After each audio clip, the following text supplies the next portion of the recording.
Que Jesus possa nos abençoar. Rogério, se quiser apagar isso aqui também pode. Não dá para ler também? Não? Ah, é? Ah, tá bom. Então, gente, boa noite a todos. Que Jesus possa nos envolver, né? Possa nos ajudar nessa noite, aonde nós faremos um estudo diferente. Hoje eu estou trazendo para vocês, né, a oração do Pai Nosso. E aí a gente pensa, né? Quantas vezes a gente reza o Pai Nosso? Vocês já tiveram ideia? Já pensaram nisso? Eu fiquei pensando, o Pai Nosso é uma oração que eu acredito que desde 2 anos de idade, minha mãe já me ensinava, eu já conseguia falar. E a partir daí, a gente vem rezando ela até do modo automático. Né? Tem um vídeo muito engraçado do Amigo da Luz, que ele começa, Pai Nosso está no céu, santificado amém. Que aquilo vem decorado. Né? E aí eu fiz uma continha.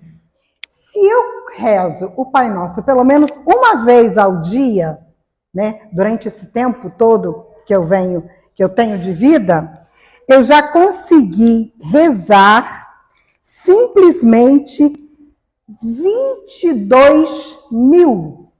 Olha só, 22 mil vezes eu já falei o Pai Nosso. E aí, será que a gente já conseguiu, ao rezar mesmo, né, a oração, fazer ela bem devagar, palavra por palavra, a gente já conseguiu refletir o que essa oração quer nos falar? Há 10 anos atrás, eu fiz um estudo aqui, esmiuçando as palavras do Pai Nosso. Aí eu fui lá, né, na época que eu ainda fazia essas fichinhas, que depois a gente deixou de lado, né, Dona Wanda? A Dona Wanda deixa tudo guardadinho, escritinho. Também fazia isso. Já não faço mais, mas me arrependi. Comecei a fazer de novo. Porque é tão legal a gente olhar lá atrás e ver qual era o pensamento que a gente tinha, o que a gente achava em relação àquilo, aquele tema. Né? E eu sempre falo aqui, que a gente às vezes recebe o mesmo tema várias vezes, e cada vez que você recebe, que você vai estudar, que você vai buscar, você sempre modifica. Sempre tem algo novo, né? E aí eu fico me perguntando, nós ainda estamos rezando o Pai Nosso de forma automática? Vamos pensar nisso? Porque a gente faz isso. Nós temos uma dificuldade muito grande de orar. Né? Nós vemos aqui nos grupos de estudo, né? Pede alguém para fazer oração, não consigo, não sei fazer. Você fala, não, faz o Pai Nosso. Aí o Pai Nosso a pessoa sabe. Né? É bem assim. E aí, esse nosso Pai Nosso, que nós oramos, né? Ele está lá no Evangelho de Lucas e Mateus. Mas segundo Lucas, segundo Mateus. Por que segundo? Olha só, Mateus é onde se encontra a versão mais conhecida da oração do Pai Nosso, que está lá no Sermão da Montanha. Em Mateus, capítulo 6, versículo de 9 a 13. Foi escrito originalmente em grego. Mateus escreveu em grego. Entre os anos de 70 a 100 depois de Cristo. Jesus falava aramaico. Né? E o texto de Mateus já é uma tradução. Ele não falou em aramaico. Ele não escreveu em aramaico. Ele escreveu no grego. É onde nós temos a nossa primeira tradução. E aí, o que acontece quando nós temos essas traduções? As coisas se modificam. As palavras é como uma história. Né? Hoje eu estou aqui, vou contar uma história para vocês. Aí você memoriza aquela história. Aí chegando amanhã, você encontra com um amigo, você conta essa história para ele. Você vai usar as mesmas palavras que eu usei? Não, você vai usar as suas palavras. Será que você vai interpretar a maneira como eu estou interpretando? Ou você vai fazer a sua interpretação? Geralmente a gente faz isso. A gente coloca a nossa interpretação. E isso vai se modificando. E aí, quando a gente pensa que foi escrito em grego entre 70 e 100 anos depois que o Cristo morreu, quanta coisa pode ter se modificado nesse caminho, não é? E aí, eu peguei esse estudo que fala o seguinte: todo idioma possui palavras típicas que não existe nem no outro idioma. Existem mais de 6.000 idiomas falados no mundo e todos eles descrevem a amplitude e a profundidade da vida humana, visto que esses idiomas proporcionam formas distintas de contemplar o mundo. Cada um possui palavras que não existem em um outro idioma, né? E essas joias linguísticas podem ser explicadas, mas não podem ser traduzidas. E aí que entra um pouco dentro daquilo em que a gente quer trazer para essa noite. Por quê? A gente consegue trazer o sentimento, mas não a palavra em si. E com isso, as coisas começam a se modificar. Então, Mateus, quando retrata, quando passa para o papel em grego, 70, 100 anos depois, segundo ele, então não foi ele. Alguém que ouviu, que pegou os papéis dele, o que ele escreveu, porque ele conseguiu escrever, ele é letrado, e aí conseguiu publicar aquilo. Isso foi a primeira tradução. Depois, nós tivemos uma segunda tradução da Bíblia no ano de 382 anos depois, que o Papa Damásio I encomendou a São Jerônimo a tradução das Escrituras para o latim. Então, houve uma segunda tradição 4 séculos depois, né? Que é hoje o Pai Nosso que nós oramos, que veio do latim. Então, pensa bem, foram 3 camadas de interpretação entre o que Jesus disse e o que conhecemos hoje. E aí, eu vou trazer para nós hoje o Pai Nosso aramaico, o da língua do Cristo, do que ele falava, né? E é completamente diferente do Pai Nosso que nós conhecemos. Em 1990, esse teólogo, Neil Douglas, ele publicou um trabalho com a tradução do Pai Nosso aramaico original. Está nesse livro aqui, tá, gente? Eu não falo inglês, então vocês vão me perdoar que eu não vou assassinar a língua tentando falar aquilo que eu não consigo, tá? Mas esse livro quer dizer o seguinte, essa frase quer dizer jogadores do cosmos, tá? Então, é nesse livro, é nessa tradução que eu busquei o estudo da noite de hoje. E aí, ela começa nos falando assim: Pai nosso que estás no céu. E em latim está escrito dessa forma. Em aramaico, dessa forma, tá? Abum, eu vou falar só em aramaico, tá, gente? O do aramaico. Abum, essa palavra não tem significado em português. E a raiz aba, que pode ser traduzida como pai, é no sentido de relacionamento, relacional. Mas a forma abivum, ela expande isso com o sufixo on. Transforma a ideia de emanação contínua, de algo que está sempre gerando, sempre nascendo. Ela carrega a ideia de origem, de fonte, de princípio, que gera sem parar. Não é um pai que está sentado num trono julgando, mas é um próximo de nós. É a fonte de tudo que existe.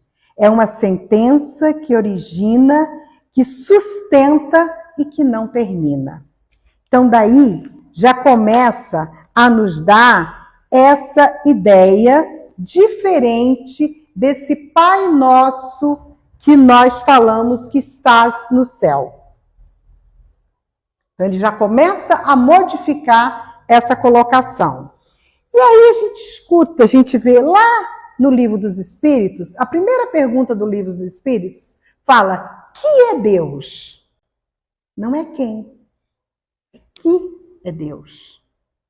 E a resposta dos Espíritos é: Deus é inteligência suprema, causa primária de todas as coisas. É todo esse princípio. E aí, quando ele fala aqui que não é um pai sentado num trono, mas é uma presença que origina, que sustenta, que não termina, é uma ideia de fonte, de princípio.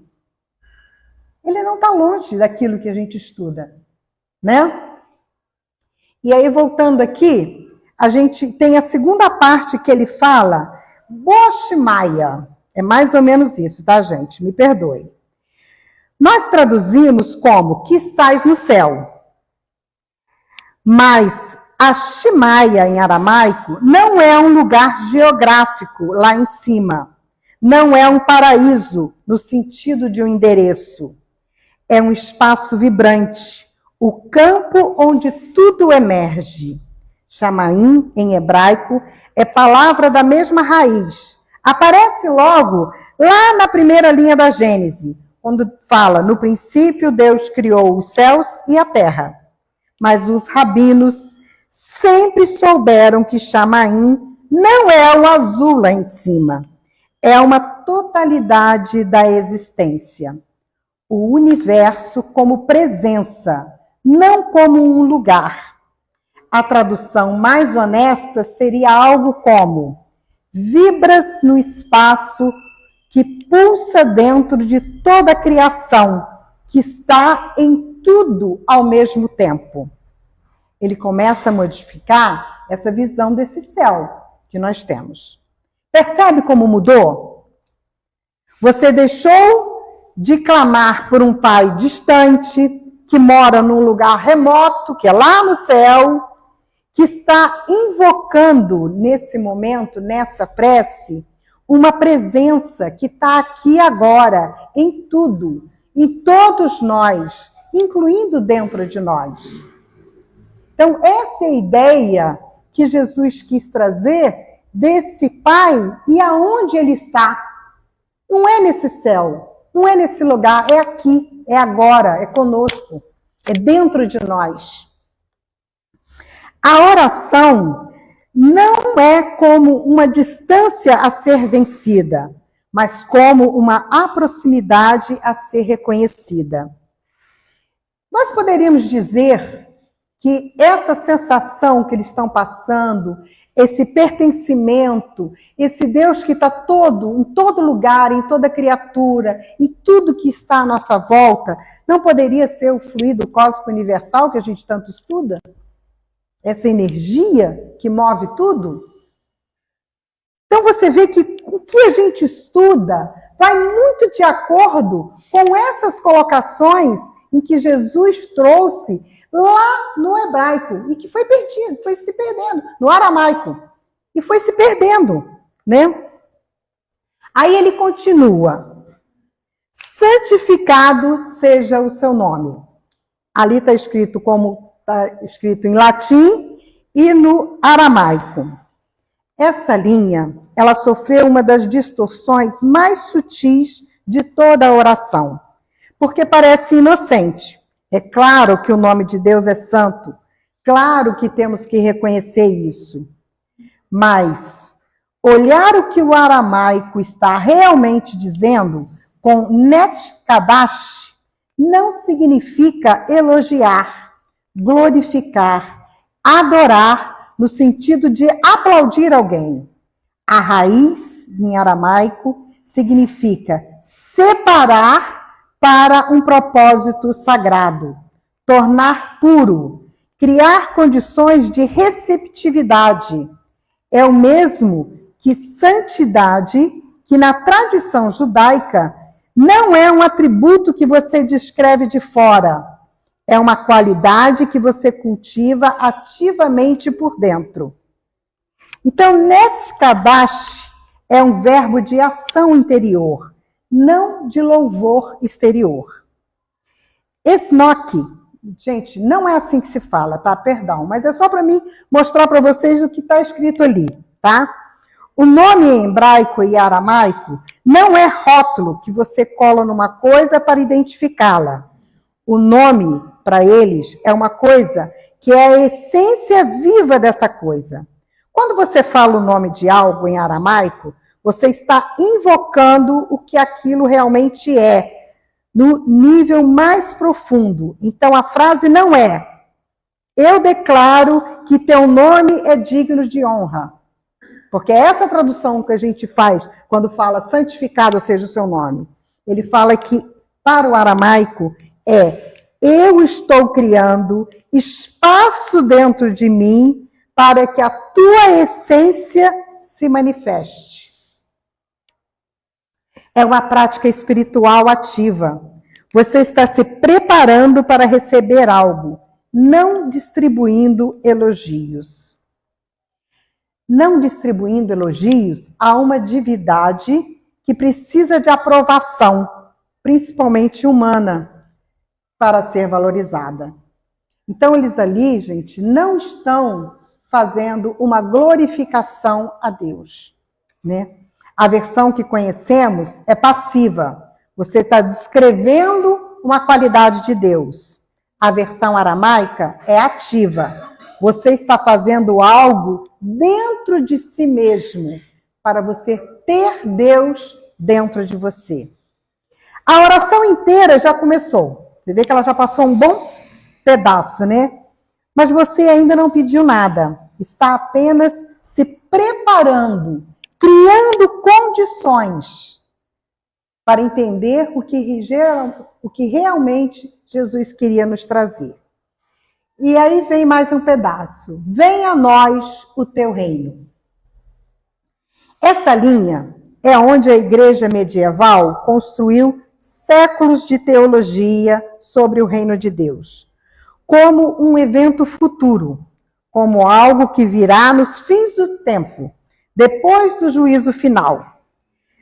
Toda ela tem uma arquitetura religiosa erguida sobre uma tradução, porque Malkut, em aramaico, tem uma raiz malca, que não carrega o sentido político do reino. Não é um território, não é uma hierarquia de poder, não é monarquia divina. A raiz aponta para um princípio criativo, para a capacidade que faz existir o que não existia. É mais próximo de poder, que gera tua força que cria. E Tetê, não é um futuro distante, é um presente urgente. Chega agora, manifesta-se agora, é a tradução mais próxima. Que o teu poder criativo se manifeste agora, aqui, nesse momento. Pensa no impacto disso. Você não está esperando por um evento futuro, que vai acontecer quando Deus decidir que chegou a hora. Você está clamando uma capacidade que já existe e que está disponível e afirmando que está aberto para ela se manifestar no presente. A oração não é sobre o que vai acontecer ou sobre o que pode acontecer. Agora, ela acontece se você quiser, abrindo o teu coração para isso. Olha como é que modifica o modo de entender. Né? Quando nós convocamos ali, venha a nós o teu reino, vem Deus, dá o fim do mundo. A gente fala tantas bobagens, a gente fala tantas coisas, e eles mostram que tudo é uma questão interna, de comunhão com o Pai, de entendimento dessas palavras, né? E isso é fantástico, gente. Eu fiquei encantada, por isso que eu quis escrever, para não perder nenhuma nuance de tudo que ele fala. O próximo passo fala: o pão nosso de cada dia nos dai hoje. Bom, aqui, peraí um pouquinho, eu pulei aqui. Lachuma, por exemplo, é pão. É pão sim. Na superfície é pão que você come. Mas na raiz, no aramaico, significa também compreensão, sabedoria, alimento da alma. A palavra em aramaico carrega os dois ao mesmo tempo, inseparável: o sustento físico e o sustento espiritual, num único conceito. Não são duas coisas, é apenas uma. Esse sumbikamon não é de cada dia, no sentido mecânico do cotidiano, de algo que se repete por hábito. A raiz aponta para aquilo que necessitamos para crescer. É o que nos expande, que nos transforma quem somos. É uma palavra orientada para o futuro, para o movimento. É uma mera repetição do que já existe. A tradução mais fiel desse pão nosso de cada dia seria: dai-nos o alimento físico e espiritual que precisamos para crescer hoje. É um pedido integral, não fragmentado. Você não está separando o cuidado com o corpo do cuidado com a alma, como se fossem duas contas distintas a ser paga. Você está reconhecendo que as duas formas de sustento vêm da mesma fonte e são igualmente necessárias para nós. Eu falo muito isso, né? A gente se preocupa muito com o alimento da carne e deixa um pouquinho a desejar com o alimento da alma. Se você disser para uma pessoa assim: eu vou todos os dias à noite na casa espírita. Nossa, você é uma fanática. Não é verdade? Mas todo dia a gente não almoça, não toma café da manhã, não janta, né? A gente não alimenta o corpo todo dia? Várias vezes ao dia? Por que a gente também não alimenta a nossa alma? Então esse pedacinho aqui, no aramaico, Jesus estava chamando a atenção para esse alimento único das duas coisas. O alimento do corpo físico e o alimento da alma. Porque é isso que nós precisamos para crescer, para evoluir. São esses dois pontos, e eles são importantes. Na quinta linha, fala: perdoa as nossas dívidas, assim como perdoamos a quem nos tem ofendido.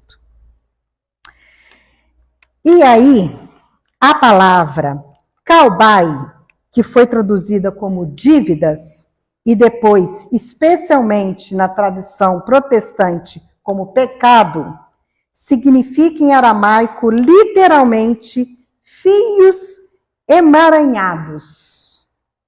Não é uma metáfora jurídica, não é uma metáfora moral, é uma metáfora textual. A imagem mental que o aramaico evoca é concreta, é visual. Fios de relações humanas que ficaram enrolados uns aos outros, complicados, presos, porque não conseguem mais se mover livremente, porque estão embaraçados. Olha que interessante essa colocação, gente, eu achei fantástica. Essa questão do perdão das dívidas gera em nós essa questão de pecado, essa questão de dívida com o nosso próximo. E a gente tem falado tanto sobre isso, né? Principalmente sobre o perdão, que a gente fala que perdão é porque Deus falou que a gente tinha que perdoar, então por isso que a gente tem a obrigação de perdoar, e a gente perde o sentido. Olha o sentido aramaico. São fios que se entrelaçam. É como uma rede, né? Ele dá até esse exemplo aqui. Quer ver? Eles dizem o seguinte, olha só: Pensa numa rede de pesca jogada de qualquer jeito no fundo de um barco. Os fios se cruzam, formam nós, criando tensões que puxam em direções erradas. Não é o fio que é culpado pelo emaranhado, é que os fios se entrelaçaram de um jeito que não serve mais a ninguém. Então nós somos, todos nós, esses fios. E nós convivemos com muitas pessoas. A gente cria laços com várias pessoas. E quando esses laços, às vezes, ficam apertados demais, ou solto demais, o que acontece? A gente cria atritos. E é nesses atritos que a gente paralisa a nossa vida. Quando a gente pensa nessas questões, né, de como nós estamos convivendo com as pessoas à nossa volta, aquelas que a gente tem dificuldade, aquelas que a gente tem sentimentos que não são bons, são o quê? São laços que ficaram apertados demais. Porque quando está tudo normal, cada um, né, no seu patamar, está tudo tranquilo. Nós somos uma grande rede. Somos todos um fio que vem de Deus. Que temos que aprender a tecer esses fios. E quando eles se amarram, né, quando eles criam nós, aquilo nos paralisa. Então é isso que a gente precisa modificar. É isso que o aramaico está nos trazendo nesse pedacinho desse texto, né? E ele continua aqui. O Atkamon, aquela palavra ali que não dá para te explicar, não é perdoar no sentido de absorver alguém num tribunal moral. A raiz é soltar, deixar ir, libertar, liberar o que estava preso para que possa voltar a se mover. A tradução real seria essa: solta os nossos fios emaranhados, assim como nós soltamos a do nosso semelhante. Olha que bonito. Bom, você tirou a culpa de dentro da oração. Você tirou o pecado, o entendimento como transgressão moral que precisa de absorção. E que sobrou foi uma imagem de relações humanas que ficaram complicadas e um pedido para que essas relações se tornem mais livres, mais fluídas, mais capazes de se mover. Não é um réu pedindo perdão a um juiz. É uma pessoa reconhecendo que está presa em padrões de relacionamento e pede ajuda para sair deles. É assumindo a responsabilidade de fazer o mesmo pelos outros. Isso é completamente diferente de culpa. É consciência, é movimento, é saúde. Isso que a oração pede. Na sexta linha, não nos deixeis cair em tentação. Essa ficou famosa, porque em 2017, o próprio Papa Francisco autorizou a Igreja Católica a mudar a tradução oficial em vários países, porque a versão que existia era impossível de defender teologicamente sem fazer contorcionismo doutrinários. Vou simplificar para vocês entenderem. E não nos induza à tentação, porque nós aqui falamos, não nos deixeis cair em tentação, mas o original é, não nos induza à tentação. O original é em latim, tá? Etne nos induza em tentação, o problema é tão óbvio que espanta ter durado 2000 anos essa frase, que sugere que Deus nos induza à tentação, que existe a possibilidade de um Deus ativamente nos leve para um lugar de teste moral do qual nós podemos sair destruídos. Essa é a interpretação. Francisco disse publicamente que essa tradução não era boa. Os franceses já tinham mudado essa versão deles em 2017, para não nos abandone à tentação. Os italianos mudaram em 2020. A tradução é um problema conhecido há séculos e ninguém tinha coragem de mexer, porque isso implicaria em admitir que a versão oficial estava errada. Em aramaico, a frase era Vela Tarlan, Lesinima. Tarlan é deixar entrar, permitir, abrir passagem. Não é tentação moral. A raiz lenici, em aramaico, aponta para o ensinamento, para a distração, para um estado em que você perde o fio do que importa.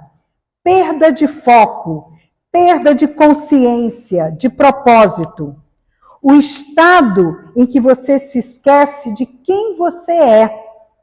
A tradução literal não nos deixa entrar em esquecimento do nosso propósito. Olha que bonita essa tradução, gente. Não é não me deixe cair em tentação, é não me deixe entrar em esquecimento do meu propósito da minha vida. Não tem absolutamente nada a ver com tentação no sentido moral, de ser distraído, de ser atraído por algo proibido. Tem a ver com presença, com não se perder no ruído do cotidiano, ao ponto de esquecer que você está fazendo aqui. Quem você decidiu ser? O que importa de verdade? Esse é o primeiro pedido, é o de clareza interior por manutenção para o nosso foco espiritual. Não por proteção de um inimigo externo que quer te seduzir.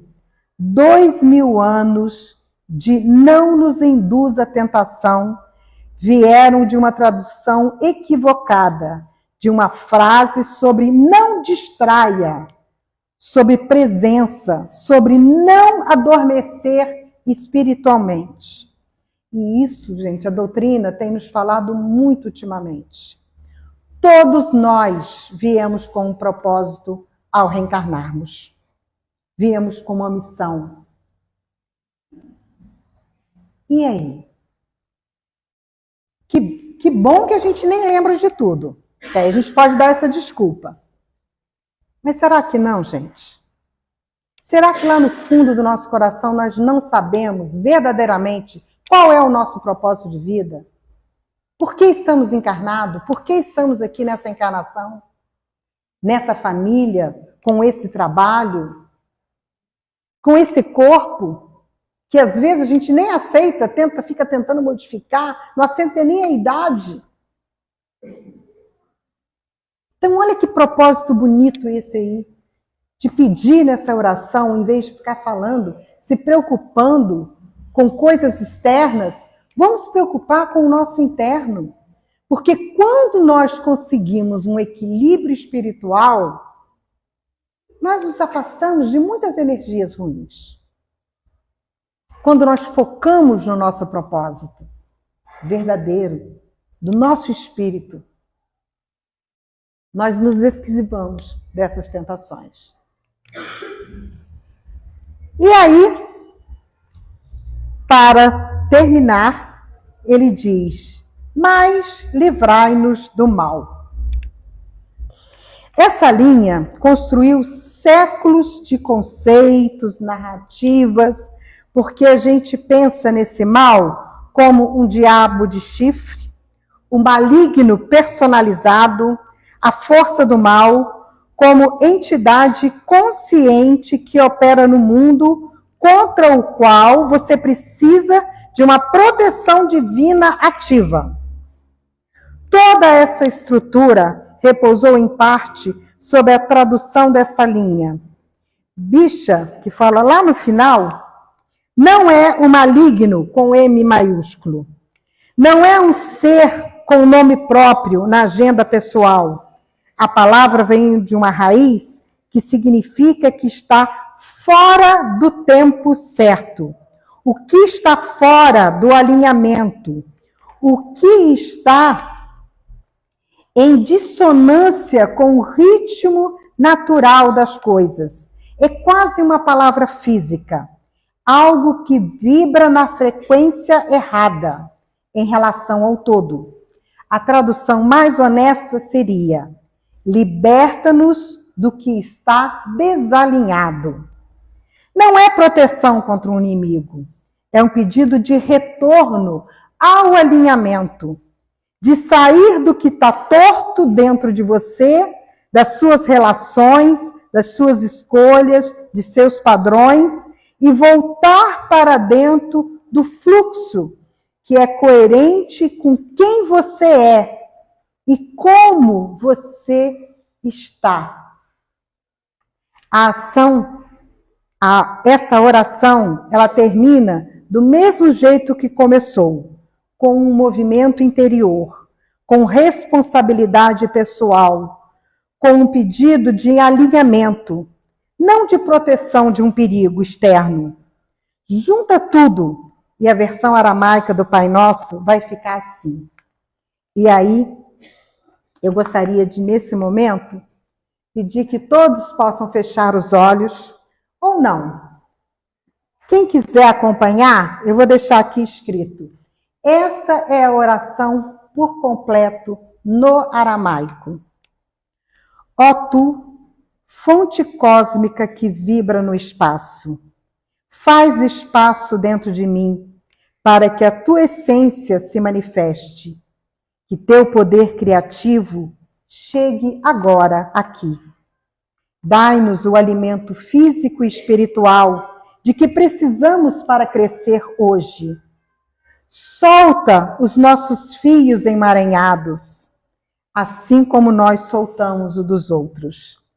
Não nos deixe entrar em esquecimento de nossos propósitos. Liberta-nos do que está desalinhado.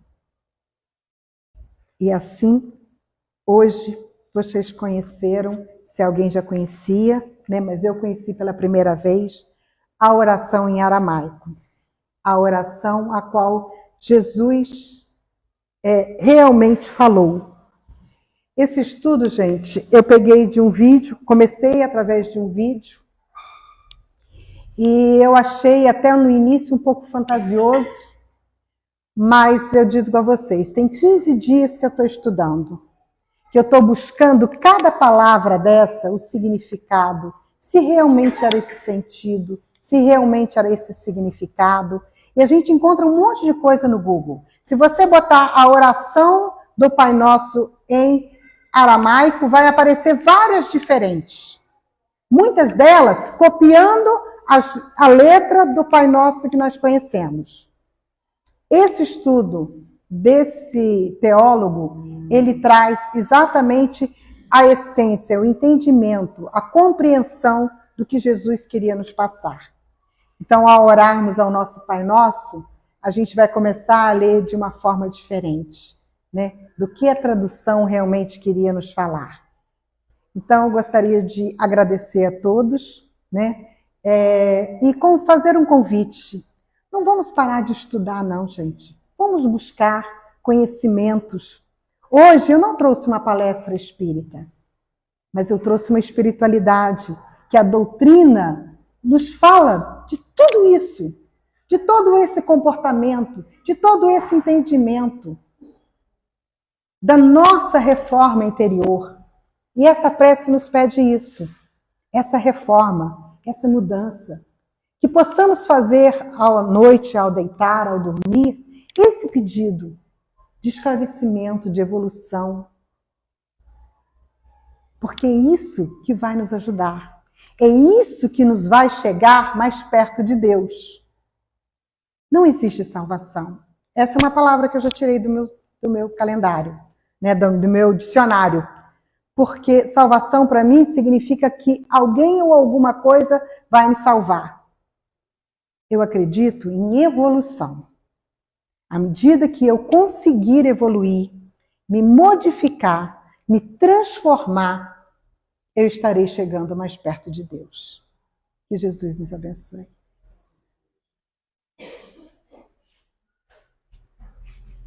E como eu vou fazer a nossa prece final, eu vou fazer a nossa prece final repetindo esse Pai Nosso. Agora vocês podem fechar o olho e rezar junto comigo. Ó Tu, fonte cósmica que vibra no espaço, faz espaço dentro de mim para que a Tua essência se manifeste. Que o Teu poder criativo chegue agora, aqui. Nos dá o alimento físico e espiritual de que precisamos para crescer hoje. Solta os nossos fios emaranhados, assim como nós soltamos os dos outros. Não nos deixe entrar em esquecimento de nossos propósitos e liberta-nos do que está desalinhado. Que assim seja, graças a Deus.